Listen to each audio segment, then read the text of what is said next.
Welcome to Muskegon Rising, a community service project of the Muskegon Rotary Club.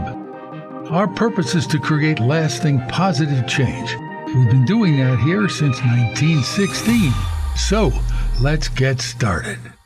Hi, I'm Emma Peterson, one of your Muskegon Rising podcast hosts, and I am so happy to be sitting here today with Alan Serio. You may recognize his name from various things in our Muskegon area, probably Burning Foot Beer Festival, Wonderland Distilling, being a cool guy around town. But today we're going to touch on what he's up to in the hospitality and event space, not only here locally in Muskegon, but nationally too. So I'm excited. Let's have a chat, Alan. Hi, Emma. How are you? Fantastic. You? I'm doing well. The sun's shining here in Muskegon today, which I know always just makes people who live here in the cold happy to be, sunny in spring, right? Spring is my favorite season. Because it feels new and fresh? Yeah, it's new beginnings. I get to watch the Tigers home opener as well. So, spring's always a great time. Okay, I agree. I enjoy the seasons, and spring always makes me feel happy. So yeah. So we've got lots to touch on and talk about. We do. And I think I would like to start, let's talk about Wonderland. Okay. And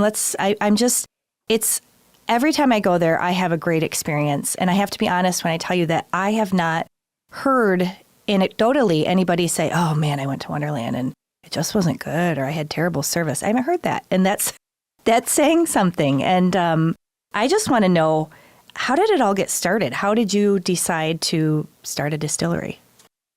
Well, by being consumers first. Sure. So me and my partners, we all came from craft beer. So when the craft beer boom was really hitting Michigan, hitting the United States, we were part of that.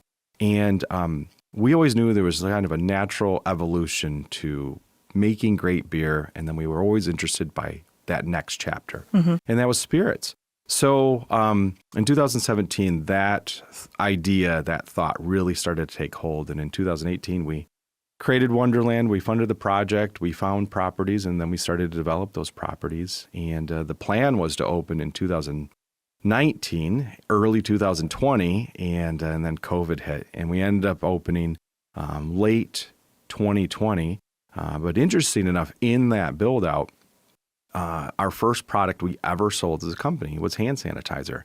And my wife and I stood in the parking lot of our production facility, and we sold hand sanitizer to the local Muskegon community, to teachers, firefighters, central workers, whoever needed it. We were that resource to try to give them the products they needed. So, I remember that. I work for the hospital, and I remember seeking out hand sanitizer from all different sources. And at that same time, too, I think you guys provided some meals to some of our healthcare colleagues, too. You stepped up and said, hey, let us do something nice for the people that are working so hard. Yeah, it was a very interesting time for everyone. We're just trying to figure out how we take care of our own community in our backyard.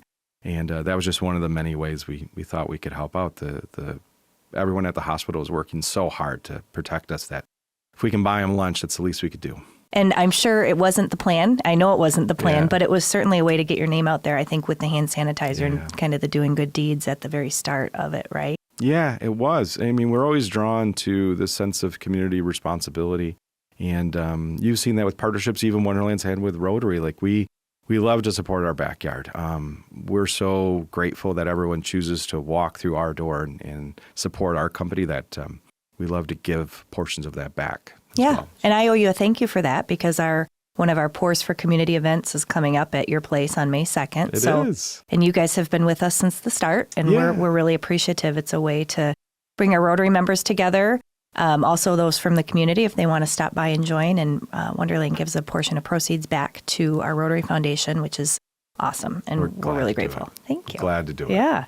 Well, tell me about, I know you have lots of great products and lots of great partnerships. Yeah. What would you say is your signature drink or product at the Wonderland location on Lakeshore Drive? Yeah, so it's kind of multi-tiered, right? So if you're walking through our door and you're going to sit down and have a cocktail with us, our Lakeside Gin and Tonic is actually our number 2 selling cocktail.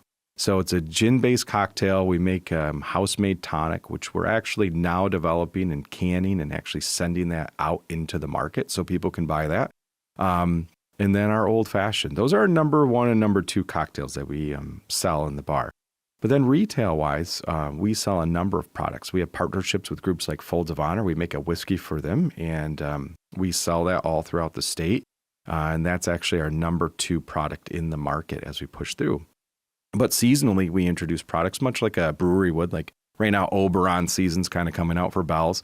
So we're releasing a seasonal gin, and it's a lemongrass and sea salt gin. And this is the first year we've sent that into the market and statewide. It's about 2 weeks into market. It's been doing very, very well. So. That sounds amazing. Yeah. I remember the canned eggnog a few years back too, and that was pretty special at the holiday season too.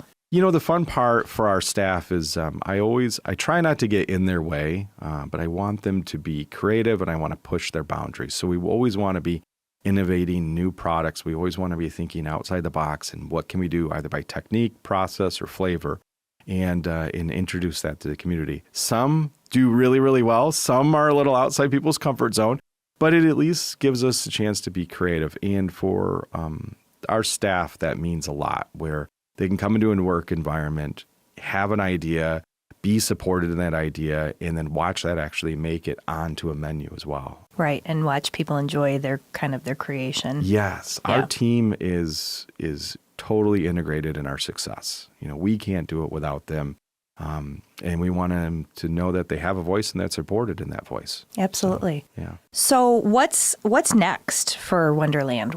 I know you've had some success. We've talked about some partnerships, but is there something exciting that's next, or is it just? So we're always doing product development, but there's a shift in the industry, and we really are starting to identify this post-COVID, that the amount of consumption that's happening in like spirits and beer, it's just not there. You know, this younger Gen Alpha that's kind of coming up are not consuming spirits and alcohol as much as they have before. So we've shifted our offerings a little bit. We're a beverage manufacturer. Whether that has alcohol in it or not is relevant. We're here to make a consumable product. So we've actually started to identify things we've done well inside the bar. And we're working on a premium mixer line. So we're introducing our ginger beer, our tonic, and then also flavor variations of that, like no sugar or pineapple ginger beer or lavender tonic. So those are all starting to make their way into the market, and they're actually doing really, really well. So it's a whole new division we're starting to light up, and it's been doing very well for us so far. So there's a lot of energy going into that. That's wonderful, and it's so important to support people as they decide what they want to drink, right? Yeah. Whether it's alcohol or not. And I know that sometimes when you enjoy a non-alcoholic, a mocktail or whatever, it's just as exciting when you're out having a mocktail as it is something else. So I love that you guys have grasped onto that. It's been huge for us. It's been huge. It's really listening to that. I've heard a lot of stories, and it really started from the cocktail bar where we would have folks who may be recovering alcoholics or just don't drink.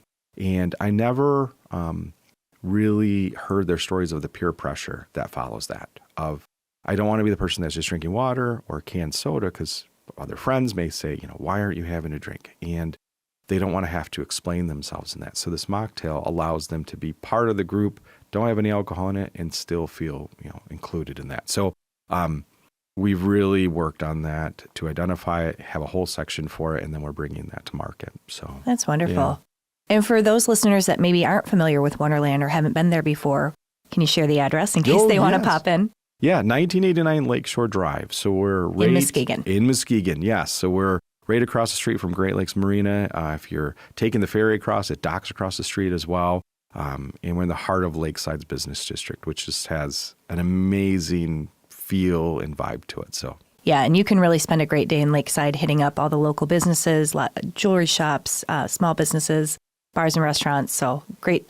I know living locally, I was thrilled to see you guys be part of the Lakeside Business District there. We're happy to be there. Good. Well, let's move into, because you're involved in a lot of things, as I mentioned at the start. Festivals are another big thing, right? Yeah. And so Burning Foot Beer Festival, which is now in its, what year? 10th year. 10th year, and you were one of the creators. Yes. And you're still involved in some capacity. And I'd love to hear you share what your experience has been with that, maybe a favorite part of the event, what your job, so to speak, today with Burning Foot looks like. Sure. Yeah. So if we go 10 years back, right, craft beer was booming. And a group of brewers, we all just kind of got together over beers and we thought about how to put Muskegon more on the map. And Burning Foot kind of came out of that. We didn't really know we were going to be at the beach. We were searching for locations, and we thought, what an amazing asset we had. And right at that point, the Shoreline Spectacular, which was held at the beach, was winding down. So we kind of came in right after that to do something that showcases a festival on the grounds. And we learned a lot about, as soon as you get into the sand, it is a completely different environment to try to build a festival out of. But it's not forgiving, right? No, it's not. To the customer, to the people who attend it, they love it because they can take their shoes off and enjoy a day at the beach. They visit almost 100 breweries from all over the Midwest. National music acts are out there. We have 22 pieces of art we've commissioned to be built. You can actually camp in the beach. So the environment that's created is amazing. It takes a lot of work to put it together, but watching everyone smile, see the sunset, enjoy a day at the beach is it's well worth it. Well worth it. So I know I've had several fun years at Burning Foot, and I do know, though, too, it's still weather dependent. I mean, I think you guys have lucked out most years. There's been hot, sunny days. There's been misty days. There's been all of that. But I imagine that goes into maybe like a little bit of anxiety as leading up to the event. What's the weather going to do? Every year, there's always this anxiety of, is it going to rain? Is it going to be sunny? Now, luckily, we're a beach festival, so a lot of people already have swimsuits on or they're like dressed to be at the beach. So if we get a little bit of rain, it's usually not that big of a deal. But yeah, we've been very lucky the last few years. That's awesome. And I know the crowd that's there, they're there to have fun no matter what, and they're going to make fun, and they're going to listen to good music and have, try a bunch of different beers. And are there non-alcoholic options there too? Totally. Okay, yeah. That's what I thought. Yeah, we have, 10 different food trucks that are local that offer, products. But then a lot of the breweries are bringing non-alcoholic products along with them. Going back to what we were talking about for Wonderland, it's the same thing. Each other manufacturer that's attending Burning Foot is also identifying that new group that's coming on that's saying, we don't drink alcohol like we used to. So we're seeing that product offering get bigger and bigger at Burning Foot. Okay. So, yeah. And so what is your role, for example, for this year's festival? And I think is it the weekend before Labor Day? Yeah, so it's always the weekend before Labor Day. Yep. And what's your role look like? So now I've taken a step back from being the chair of the festival. So I oversee all the day-to-day. I've now moved myself back to an advisory role. I love the festival, but my attention's on some other projects, which we're going to talk about here in a second. And I still want to be on the board, but I'm just more acting in an advisory standpoint now. Sure. So. And 10 years under your belt, I imagine you have some experience that's certainly good to be shared with those who are taking over now or moving forward. And it's great to have a change in leadership. Anybody in one position for too long gets complacent in that. And I do a lot of self-reflection to know that we need different leadership to be in place to help see it from a new perspective, to carry that energy, to help move it to levels that maybe we never even identified before. So I'm excited to see what's in store for Burning Foot. I'm glad to still be on the board and lend any advice that I can just to ensure that the stability that we've created is there. But I'm excited to see where it goes from here. Cool. Yeah. I just have to give a shout out to the giant hops sculpture in the center of every year's event. I think that's so fantastic. And I know those who have been there know what I'm talking about. And if you haven't been, you should check it out and buy your tickets because it's a really fun event on Pere Marquette Park Beach. I can't share too much now, but we're working on another grand structure piece at the moment. So very there cool. should be, if you're driving to the beach that day, you should see something else above the tents this year. So, yeah. And Lee Brown did the hops sculpture, is that correct? He does, yes. He was the creator of that. Yeah, okay. He does most of our structural art. He works with a team of people, but Lee Brown's our art director. And most of the things, whether it's performing arts or structured art, he's working and coordinating all that stuff. So fantastic. He does an amazing job. He does. Yeah. I would absolutely agree. Okay, so we've got another festival to talk about. And I think this one is of interest because I know lots of people in our community love Taste of Muskegon. Yeah. But there's a transition this year. The city was running it, and now Lab Events is going to run it, which is a new nonprofit that you're a part of. So I guess I would just love to hear. I know Taste of Muskegon has been around since 2007. Yeah. It showcases our culinary talents. People love it. It's right downtown in Hackley Park and on the surrounding streets. So I assume it's going to look much like it always has, the event people have grown to love. But tell me how Lab Events, what it is, why, how it's in charge, what it's doing with Taste of Muskegon this year. Sure. So to give it a little bit of context, I created Taste of Muskegon originally. So creating Lab Events and the transition for the city is really Taste of Muskegon's coming back home. It's coming back to where it started. And even when we created it in 2007, we worked with downtown Muskegon now, which was Muskegon Main Street at the time. Oh, I remember. so really, most of the proceeds for Taste have always lived within some form of like a municipality or downtown organization. So with it transitioning to Lab Events, it actually has, for the first time ever, a chance to really go out and benefit other parts of the community. So we're really excited about that because Lab Events is a nonprofit. The whole principle is a many, not one approach with being food-centric first. So if we're a food festival, let's talk about how we feed our community. And I'm sure you've been watching the news, with USAID and a lot of other programs, even in our backyard, that's trying to feed the community, not getting the funding that they need. This is a chance for us taking some of the proceeds from Taste and helping those organizations out. So we're trying to make the ecosystem of what Taste does and the support that the community has given it for almost 20 years and let it actually have some real impact back into our community as well. And that is the core principle of this. So how people see it from walking in and enjoying the festival, it's going to look very much the same. We're going to work on some improvements here or there, but day to day, it's going to be the same thing people have loved for a long, long time. But the impact that it has on the back end will be much stronger, and it's going to be very real to the community that's here that needs it. That's wonderful. I love going every year, at least for one of the day. I think, is it a 3-day event or 4-day? I can't recall. 2-day. Oh, sorry. I'm making it bigger than it is. No, it used to be a 3-day a long time ago, and then it went to a 2-day because it was always the weekend of like Father's Day weekend. So it was always hit or miss whether being on Father's Day worked or not. So we just keep it Friday night and Saturday. Okay, that's right. And there's always music and all the fun stuff. So good. Well, I look forward to seeing how it goes. I look forward to hearing more from Lab Events. And who else? Are there other principals with Lab Events, or who are your partners in that? Yeah, so Brent Mullen, who is also one of the other original founders of it, who's really stayed on that board almost throughout its entirety. There's a couple of years where he wasn't on the board. And then Lisa Krause, who's been on that board for a long, long time. So I talked to both of them as we knew the city was looking to make a transition. And the three of us who all have pieces of Taste for many, many years love that event and want to see it succeed for many years to come. So that's where Lab Events comes from. It comes from three people who love the event, love our community, and want to see it continue for a long time. That's wonderful. And I think now, too, like hearing the year 2007, hearing, it was 18 years ago, you were just a baby. I had no idea what I was doing. So. But I think it's so great because you're one of those people in our community, and I think it's a great reason why we're here talking today, that you were a young professional, you were integrated into things, you were interested in things, you put yourself out there, you volunteered your time, and you've stayed and you've grown, and that relationship with all those events has continued and morphed and grown into businesses. And I just think it's really great. And I think it's fantastic that, like you said, it's sort of coming full circle and you're still there. Yeah. I was 21 at the time when I did it.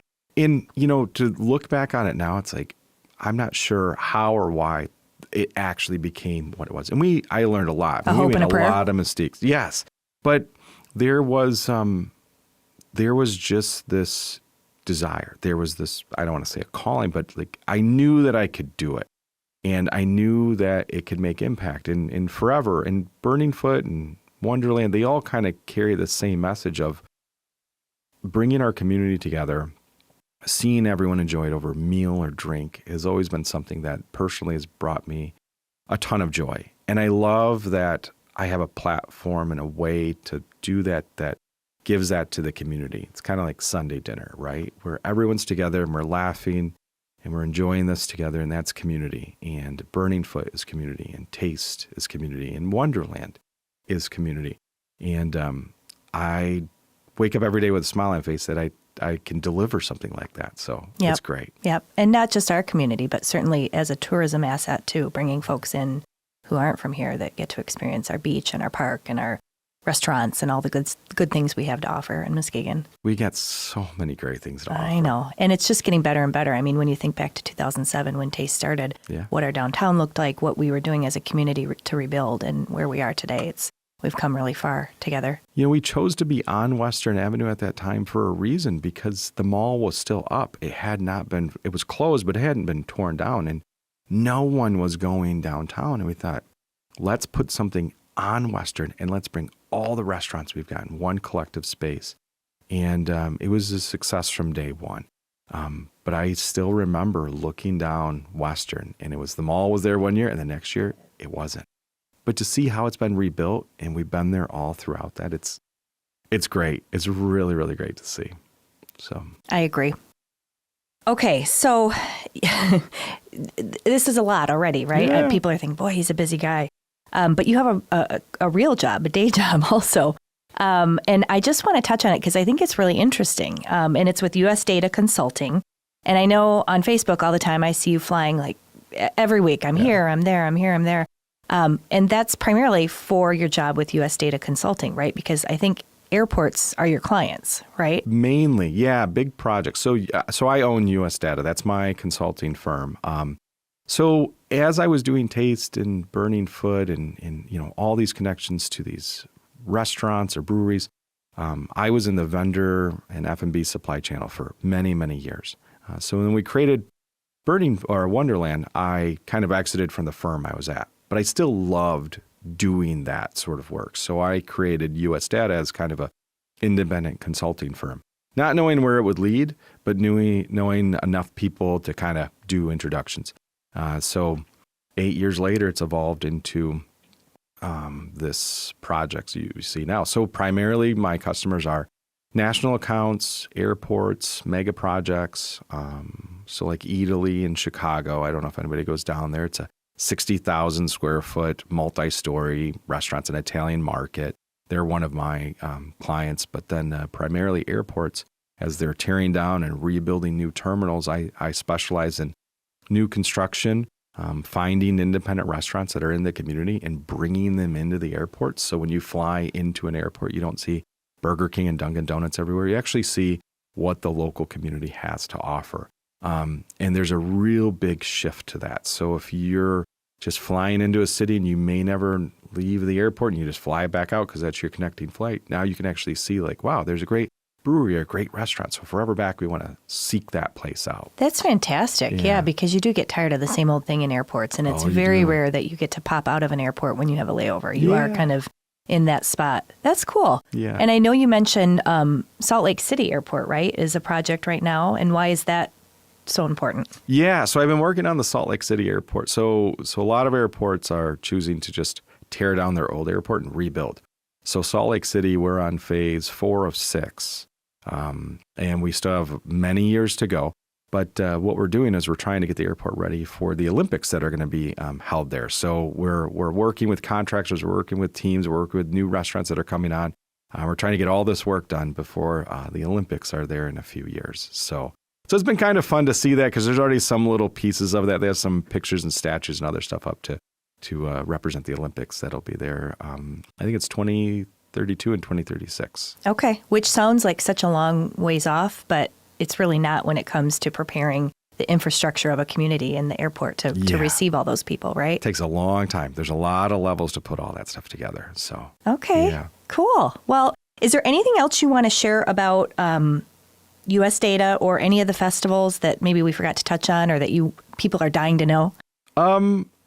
We've covered a lot. Good. We've covered a lot. So good.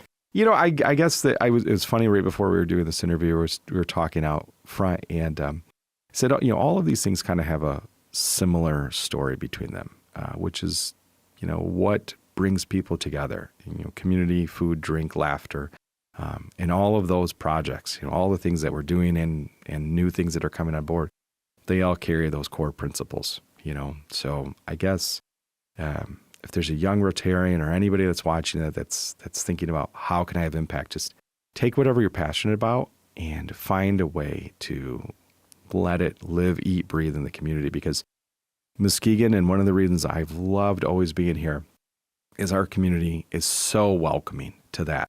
it is very easy to get plugged in and have real impact here. So if you're passionate, do it. I agree. And getting plugged in is not only beneficial to the community, but to us personally too. And I agree, Muskegon is 100% the best people around to say, oh my gosh, I'm a part of that. Do you want to join me? Or, oh, hey, I know a guy that's into that. Let me connect you. So 100%. I agree. It makes it go a long way. Well, it's been great talking with you, Alan. Same. Yeah.